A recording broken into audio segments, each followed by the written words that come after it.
윤동주라는 이 인물이 어떤 인물인지 우리가 잘 알지? 그지? 언제적 인물이야? 언제? 어느 시대? 일제강점기 시대. 일제가 강제로 우리나라를 점령한 시대를 일제강점기라고 부른다고. 강제로. 그때 뭐 했어? 독립운동했던 독립운동가였단 말이지.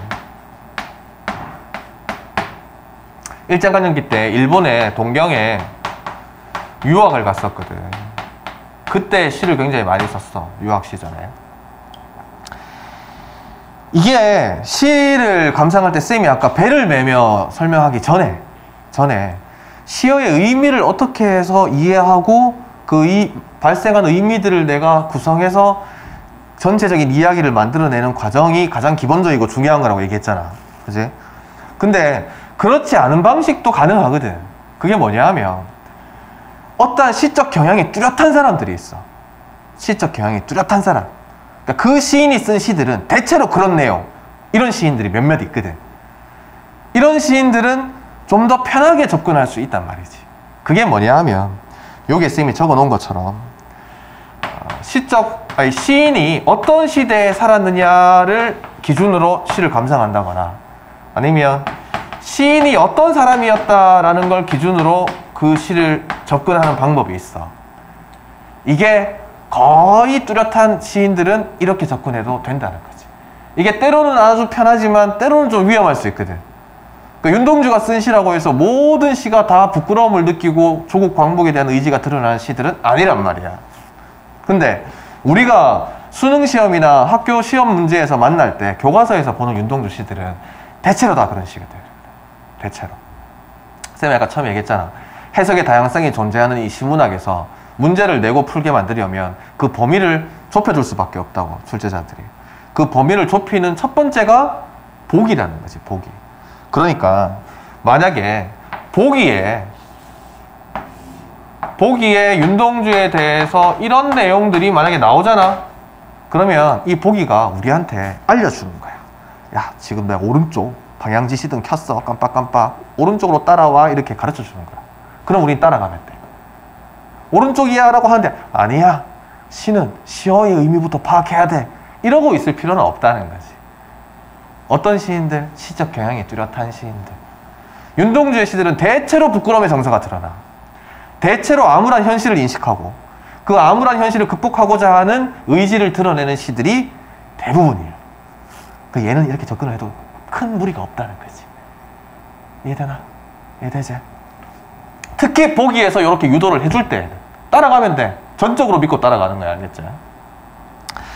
이 시도 그렇게 갈 수 있고 또 그렇게 가지 않을 수도 있는데 일단 우리는 지금 현대시의 기본적인 시어의 의미를 파악하는 과정을 조금 더 해봐야 되니까 일단 그렇게 가보자고. 제목이 중요하다 그랬잖아, 쌤이. 그치? 제목이 뭐라고? 쉽게 쓰여진 시잖아. 그치? 시가 어렵게 쓰여지지 않고 쉽게 쓰여졌다는 거야. 그치? 뭔가 문제가 있나? 시가 쉽게 쓰여지면 안 되나? 시가 쉽게 쓰여지면 좋은 건가? 뭐 어느 쪽인지 지금 모르겠어. 그치? 그런데 우리가 여기서 얻을 수 있는 아주 중요한 단서는 뭐냐 하면 시인이 자신의 시에다가 제목에 시라고 적어놨단 말이지. 그치? 그 다음에 밑에 보면 시인이라는 말이 나와. 이게 아주 중요한 단서야. 이게 왜 중요한 단서냐면 보통 시인들은 이 글을 만들어내는 작가잖아. 그치? 이 작가들은 19은 시에서 직접 말하지 않고 대신 말하는 사람을 만들거든. 대신 말하는 사람을. 예를 들어 이렇게 생각해봐. 아주 불꽃 같은 사랑을 하고 우연히 찾아온 사람과 함께 불꽃 같은 사랑을 하고 난 다음에 헤어졌어. 그래서 그 사랑이 너무 그립고 혼자 너무 외롭고 너무 슬프단 말이지. 이런 이야기를 이제 내가 써서 전달을 해야 돼. 그런데 시적 화자를 마동석이나 김동현이나 이런 강인한 남성의 목소리로 떠난 사랑에 대한 그리움과 절절함을 노래하면 먹히겠냐고. 이게 안 먹히지. 잘 안 먹히지. 그치? 저렇게 강인한 남성이 왜 이별한 그 사랑하는 사람을 그리워하면서 질질 짤고 있지? 뭐 이렇게 생각한단 말이지. 그치? 그럼 어떻게 해야 돼?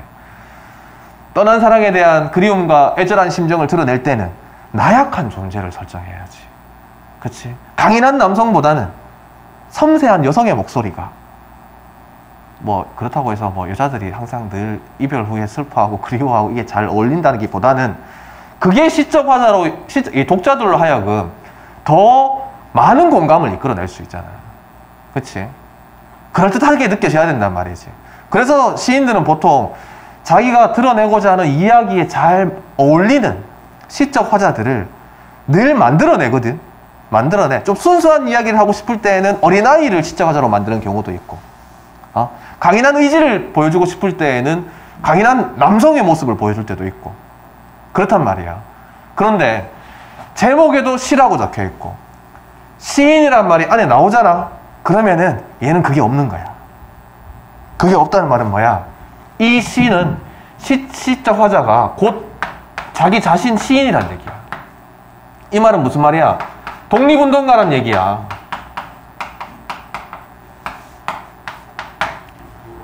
이해돼? 이게 왜 중요한 건지. 그냥 이 시는 윤동주를 깔고 보면 된다는 거야. 그냥 일제강점기 독립운동을 했던 유학 시절의 윤동주를 깔고 이 시를 해석하면 된다는 거야. 이해되지? 그럼 훨씬 쉬워지잖아. 편해지잖아. 우리가 알아낼 수 있는 정보들이 훨씬 많아졌다는 거지. 시작부터. 됐지? 간단하게 말하면 뭐 시의 제목이나 내용 중에 시인, 뭐 시를 쓴다는 것, 이런 얘기가 나오면 시인이 시적 화자다. 됐지? 일치한다는. 창밖에 밤비가 속살거려 육첩방은 남의 나라다. 육첩방은 우리가 잘 모르는 단어야. 지금 쓰지도 않은 단어고.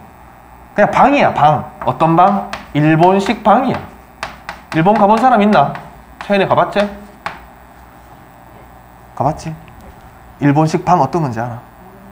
호텔에만 있었으니까 모르겠지. 그치? 일본은 호텔도 겁나 작잖아.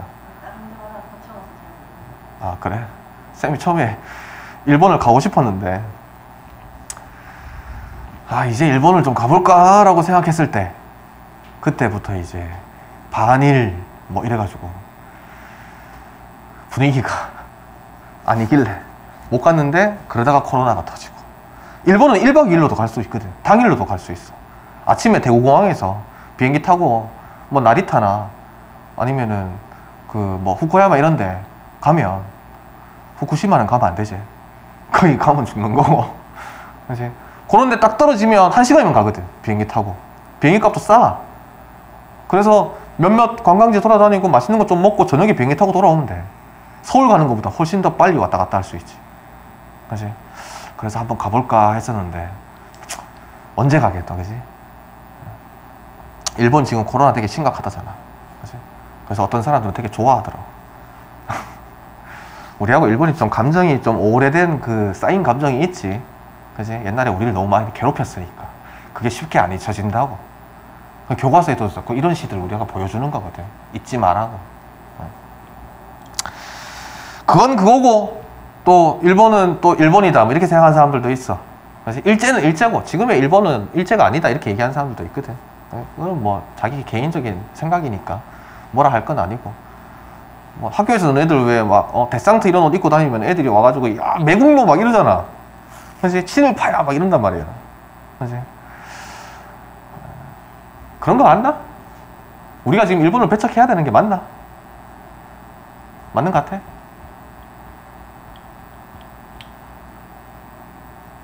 쌤이 어떻게 생각하는데? 쌤이 예전에 일본 소설, 일본 영화에 엄청 빠졌을 때가 있었거든. 대학교 다닐 때. 기가 막힌 거야. 한국 소설하고 좀 달라. 걔네들은 뭔가 이렇게 막 자극적이거나 혹은 사건이 막 이렇게 막 일어나거나 이런 게 잘 없어. 그냥 처음부터 끝까지 밋밋해. 영화 보다 보면 한 30분 보면 잠 와. 그런 류의 영화나 소설들이 있어. 쌤이 군대 갔을 때 상실의 시대를 처음 딱 읽고 충격을 좀 받았거든. 이런 소설이 있구나. 그래서 그때부터 이제 일본의 유명한 소설들이라는 걸 막 다 읽었었거든. 그때 일본을 언제 한번 가야지.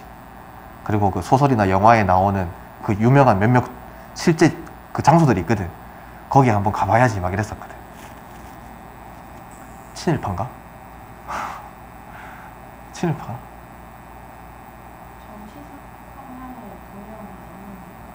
정치 성향과는 분리할 필요가 있다. 쌤도 조금 그렇게 생각한다. 근데 이게 정서를 무시할 수 없거든.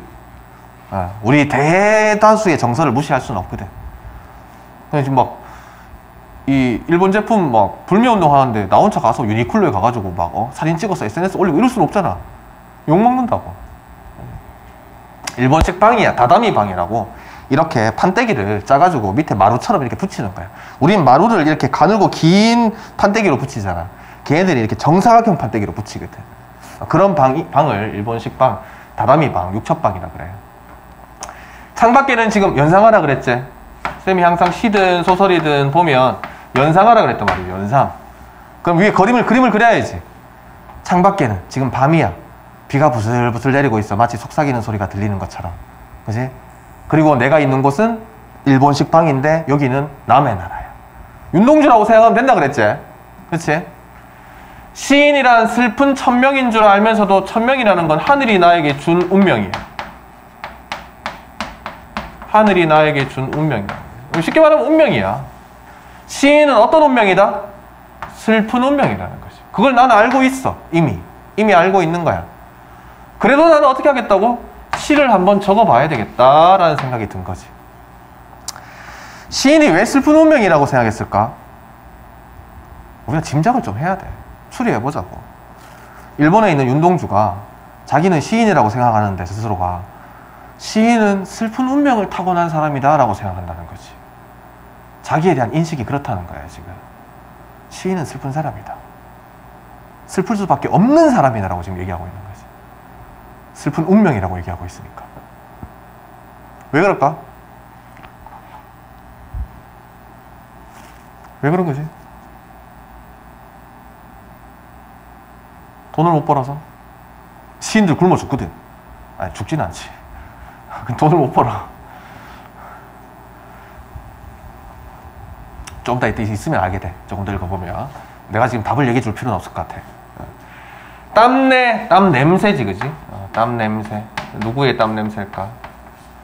사랑 냄새지, 그지? 사랑의 냄새가 포근하게 포근하게 담겨있는 보내주신 학비 봉투를 받아서 아까 뭐라 그랬지, 쌤이?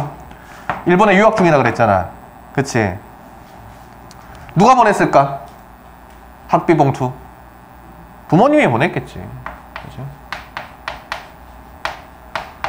부모님의 땀과 부모님의 사랑이 가득 담긴 학비 봉투를 받아서 이렇게 되겠지.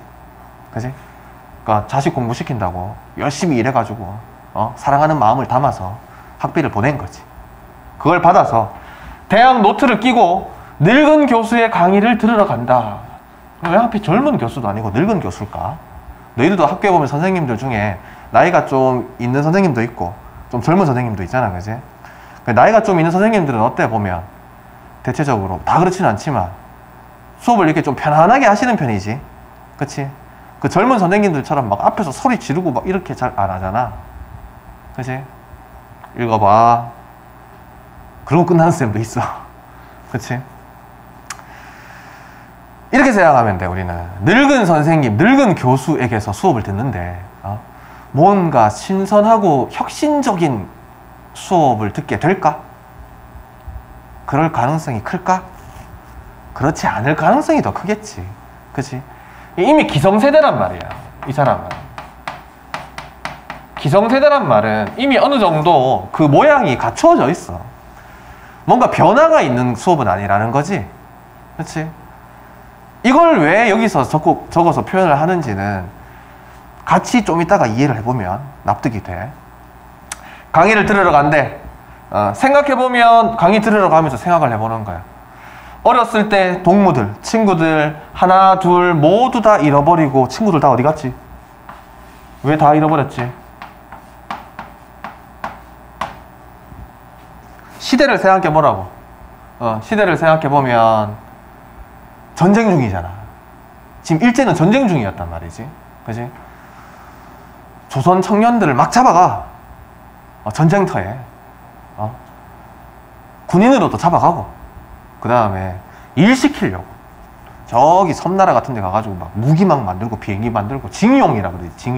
징용도 해가고 징병도 해가고, 징용이나 징병에 안 끌려가려고 만주나 저기 뭐 러시아나 이런 데로 도망가는 사람들도 되게 많았거든. 그러니까 뿔뿔이 이제 청년들이란 청년들은 다 흩어지게 되는 거지. 그렇지? 그걸 지금 얘기하는 거겠지. 그렇지? 뭐 윤동주처럼 독립운동 하다가 걸려가지고 뭐 처형된 사람도 있을 거고, 그렇지? 감옥에 간 사람도 있을 거고, 그렇지? 나는 무엇을 바라며 나는 다만 홀로 침전하는 것일까? 침전이라는 게 무슨 뜻이야? 가라앉는다는 뜻이거든. 가라앉는다.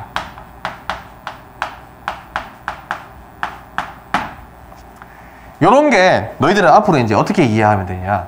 시적 화자가 자기 자신을 어떻게 인식하는지 이렇게 이해를 하면 돼. 시적 화자는 지금 자기 자신을 혼자서 가라앉고 있다고 생각하는 거야. 다 같이 가라앉는 게 아니야. 알겠나? 나 혼자만 가라앉는 거야. 나 혼자만. 가라앉는다라는 느낌이 어떤 것 같아? 시대를 떠올려보라. 일제강점기잖아, 그치? 독립운동가잖아. 시인이잖아. 그치? 근데 가라앉고 있다. 그치? 뭔가 이렇게 왕성한 활동을 하는 게 아니잖아, 그러면. 그치? 왕성한 활동을 하는 게 아니잖아. 인생은 살기 어렵다는데, 이때 당시에 인생은 되게 살기 힘든 때지. 그치? 시가 이렇게 쉽게 쓰여지는 것은 어떤 일이다? 부끄러운 일이다. 쌤이 아까 얘기했던 윤동주 시에서 드러나는 뚜렷한 경향 중 하나가 부끄러움이라는 정서가 잘 드러난다는 거야. 근데 여기서 그치지 않고 우리는 어디까지 이해를 해줘야 되느냐? 왜 부끄러워하는지를 이해를 해줘야 돼. 윤동주가 왜 자꾸 시에서 늘 부끄럽다고 얘기하는지, 뭐가 부끄러운지 이걸 알아내면 되는 거지. 그치? 여기서 시가 이렇게 쉽게 쓰여지는 거, 자기가 시를 쉽게 쓰는 걸 부끄럽게 여기는 거야. 왜? 쉽게 쓰여지면 좋은 거 아닌가? 인생은 살기 어려운데 자기는 시를 쉽게 쓰고 있는 거지. 이 말은 곧 뭐야? 인생이 살기 어려운 것은 이때 당시에 객관적인 현실이야. 이 시대를 생각해보면 시대란 말이야, 시대. 그런데 시적 화자인 나는 쉽게 살고 있다는 거야. 쉽게. 여기 보면 그렇잖아. 그치? 징병 끌려가고 징용 끌려가고 만주로 도망가고 일제히 핍박과 억압을 견디면서 살던 이 어려운 인생의 시대인데, 나는 부모님이 보내주신 학비 받아서 편하게 유학하면서 강의를 들으러 간다 라고 생각하는 거지. 누가 뭐라 하진 않아. 야, 너 너무 부끄러워 이렇게 얘기하지 않는다고. 스스로 그렇게 느끼는. 왜? 자기가 이러한 현실을 외면하면 안 된다고 생각하기 때문에. 나는 이러한 현실을 바꿔야 할 의무와 사명이 있다고 생각하기 때문에. 이해돼? 근데 그걸 하지 못하잖아, 지금. 그치? 그걸 하지 못하잖아. 그래서 슬픈 운명인 거야. 나는 시인으로서 현실을, 부당한 현실을, 불이한 현실을 바꿔야 되는데 그걸 바꿀 수 없기 때문에 슬픈 운명이라는 거지. 알면서 못하는 거야. 알면서 못하는 거야. 그래서 부끄러움을 느낀다. 됐지? 윤동주 씨의 부끄러움의 정서의 원인이 어디에 있는지. 똑같이 여기 나왔던 게 그대로 나와. 이렇게. 근데 순서는 바뀌어. 육첩방은 남의 나라, 창밖에 밤비가 속살거리는 대로 순서가 바뀌어. 근데 순서가 바뀌는 것에 어떤 의미 부여를 하는 설명들이 좀 있거든. 근데 쌤이 생각했을 때는 크게 중요하지 않아. 크게. 그냥 해석을 위한 해석 같은 느낌이 좀 들어. 그게 뭐냐 하면, 창밖에 밤비가 속살거리는 건 뭐냐? 얘가 외부 세계거든. 외부 세계. 창 밖이잖아. 그치? 이게 지금 암울한 현실이란 말이지.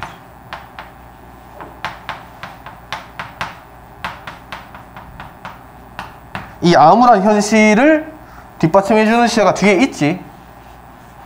그치? 얘는 우리 일반적인 성질에서 이미 찾아낼 수 있잖아. 어둡잖아. 밤은. 그치? 비는 위에서 아래로 떨어진다고. 그치? 그러면 이 어두운 현실, 바닥으로 깔리는 이 어두운 현실인 거잖아. 그치? 그래서 얘가 창밖은 암울한 현실이다 이렇게 얘기할 수 있는 거거든. 밤비가 내리는 암울한 현실을 처음에 먼저 인식한 거야. 근데 여기서는 내가 이렇게 되어 있고 나는 남의 나라에서 이렇게 되어 있고 그런데 현실은 암울하다. 이렇게 순서가 바뀌는 거야. 이걸 어떤 사람들은 현실 인식이 먼저니 뒤니 해가지고 해석에 대해서 막 이렇다 저렇다 얘기를 하는데 쌤 생각했을 때 별로 중요하지도 않고 이 시를 이해하는데도 별로 영향을 주지 않고 그냥 이 정도만 이해해주면 돼. 창밖에 밤비가 속살거리는 것은 암울한 외부의 현실을 화자가 인식하고 있는 것이다. 그러면 인식하고 난 다음에 어떻게 해야 될까? 현실이 암울하네. 뭐 그럴 수도 있지 뭐. 이렇게 되는 게 아니고 어떻게? 바꿔야 되겠다는 거지. 바꿔야 되겠다. 이제 여기서부터는 이제 의지가 드러나. 의지가 드러나는 걸 우리가 어떻게 알 수 있느냐? 등불을 밝힌다잖아. 등불을 밝혀. 그래서 어떻게? 어둠을 조금 내몬다는 거야. 그치? 이 어둠은 뭐였어? 암울한 외부 현실이었다. 외부 세계, 암울한 현실. 그럼 나는 등불 하나를 밝히면 어떻게 되겠어? 이 어두운 것을 조금이나마 밝게 바꿀 수 있겠지? 전부 다는 몰아낼 수가 없지? 그치? 혼자의 힘으로 어떻게 이 암울한 현실을 바꾸겠냐고. 그걸 못해가지고 부끄러운 걸 알고 있는데. 그치? 그러니까 등불 하나를 밝혀서 조금이라도 어둠을 몰아내고 시대처럼 올 뭐를 기다려? 아침을 기다리겠다는 거예요. 기다림의 자세가 드러나요. 우리가 시를 읽을 때 꼭 확인해야 될 것, 꼭 찾아내야 될 것 중 중요한 것이 시적 상황이랑 시적 화자가 느끼는 대상, 시적 화자의 태도 이런 것들이 중요하거든. 나중에 이야기를 구성하는데 이런 것들이 빠지면 이야기가 제대로 구성이 안 돼. 시적 화자는 지금 이런 태도를 보여주고 있는 거야. 기다리겠다는 거야. 언제까지? 최후까지. 목숨 걸겠다는 거지 지금. 그치? 나는 나라는 존재가 사라지는 그 최후까지 기다리겠다는 거야. 뭐를 기다려? 아침을 기다려. 그러면 얘도 우리가 이렇게 생각할 수 있잖아. 어두웠다가 밝아지는 거란 말이지. 그치? 새로운 날로 바뀌는 거잖아. 그치? 그러면 이 암울한 현실, 어두운 현실을 밝은 현실로 바꾸는 거니까 얘를 우리가 뭐라고 생각할 수 있는 거야? 광복 이렇게 생각할 수 있는 거라고. 맥락을 통해서도 이렇게 알 수 있는 거잖아. 그치? 뭐처럼 온다고? 시대처럼 온다. 시대는 쉽게 말하면 시간이거든. 시간은 내가 굳이 기다리지 않아도 오나 안 오나? 오잖아. 그치? 그러면 이 아침이 시간이 흐르는 것처럼 온다는 얘기는 무조건 온다는 거지. 비유를 여기다 해놓은 이유는 이 아침이 온다는 확신이라는 거야. 이해되나? 여기 시대 대신에 계절을 넣어놓으면 어떻게 될까? 계절처럼 오는 아침. 무조건 오나 안 오나? 무조건 오지. 그렇지? 그래서 미래에 대한 어떤 기대나 희망에 대한 확신을 보여줄 때 시인들이 주로 사용하는 비유가 시간이야. 계절이나 시간. 무조건 오니까. 어떤 일이 있어도 오니까 기다리겠다는 거예요. 그러면서 뭐가 일어나느냐? 자아 분열이 일어나. 나가 갑자기 둘이 돼. 나가 둘이 돼. 우리도 늘 두 명의 나를 가지고 있어. 내면적인 나라는 게 있고 이걸 우리가 내면적 자아라고 불러. 내면적 자아 말고 또 뭐가? 현실적인 자아라는 것도 있어. 야, 새해도 되고 했으니까 이제 아침에 6시에 일어나서 미친듯이 공부를 해봐야지 라고 이제 다짐하는 내면적 자아가 있어. 그래가지고 이제 알람을 6시에 딱 맞춘단 말이지. 그 다음에 다음날 6시가 딱 되면 알람이 막 울리겠지. 그때 자아 분열이 일어나. 내면적인 자아와 현실적인 자아. 현실적인 자아는 알람을 끄려고 막 이렇게 손가락이 가고 있어. 내면적인 자아는 어떻게? 야, 이 미친놈아, 끄면 안 돼. 지금 새해인데, 첫날인데, 첫날부터 네가 알람을 끈다고 이러면서 막 둘이 싸운다. 누가 이기노? 누가 이기노? 현실적인 자아가 보통 이기지. 그치? 똑같아. 그치? 내면적인 자아는 모든 걸 다 알고 있어. 지금 이 시대에 네가 무엇을 해야 하는지, 어떻게 살아야 하는지, 내면적인 자아는 다 알고 있다고. 근데 현실적인 자아는 어때? 그렇지 못한 상황이잖아. 그치? 그래서 이 내면적인 자아 때문에 현실적인 자아는 늘 고통스럽거든. 늘 자책하게 된다. 그래서 자꾸 싸우는데 이제 손을 내밀어 주는 거야. 왜? 이제 기다리자는 거야. 눈물도 흘리고 위로도 해가면서 둘이서 악수를 한다고. 이제 화해를 해. 쉽게 말하면 분열된 자아가 그 분열을 극복하는 거야. 내적 갈등이 해소되는 거라고. 왜? 정리가 됐잖아. 그치? 정리가 됐잖아. 이제 등불 들고 내가 할 수 있는 이 어둠, 내가 몰아낼 수 있는 어둠까지 몰아내고 나는 끝까지 기다리면 되는 거야. 그치? 여기서 이제 내적 갈등이 해소가 되는 거고 화해가 되는 거라. 그럼 만약에 쌤이 아까 들었던 예로 치면 어떻게 될까? 알람을 껐어. 현실적인 자아가. 그럼 괴롭겠지. 눈 떴는데 11시야. 나는 이것밖에 안 되는 놈인가? 막 이러면서 막 자책한다고. 괴롭지. 그때 이제 내면적인 자아가 아니야, 괜찮아. 그런 의지를 잊지 말고 내일부터 다시 도전해보자. 될 때까지 한번 해보자. 이렇게 이제 악수를 딱 하는 거지. 손을 내밀어 주는 거지. 아까 쌤이 들었던 예로 치자면 그런 방식이라는 거야. 이해되지? 전체적으로 이해되지? 근데 봐, 이걸 지우고 온다고 생각해봐. 그래도 상관없어. 암울한 현실, 드러나는 시어들은 일반적인 의미에서 우리가 확장할 수 있는 거고, 그걸 몰아내는 아침은 밝은 미래로 볼 수 있는 거거든. 그치? 근데 대놓고 시인이라고 자기를 밝히고 있으니까 윤동주가 하는 말이라고 생각하면 된단 말이지. 그럼 굳이 이걸 버릴 필요가 없잖아. 그치? 당대 시대의 현실상이나 시적 화자가 어떤 사람인지를 고려를 해서 내용을 추리해 나가면 된다. 구성해 나가면 되는 거지. 됐나? 됐지?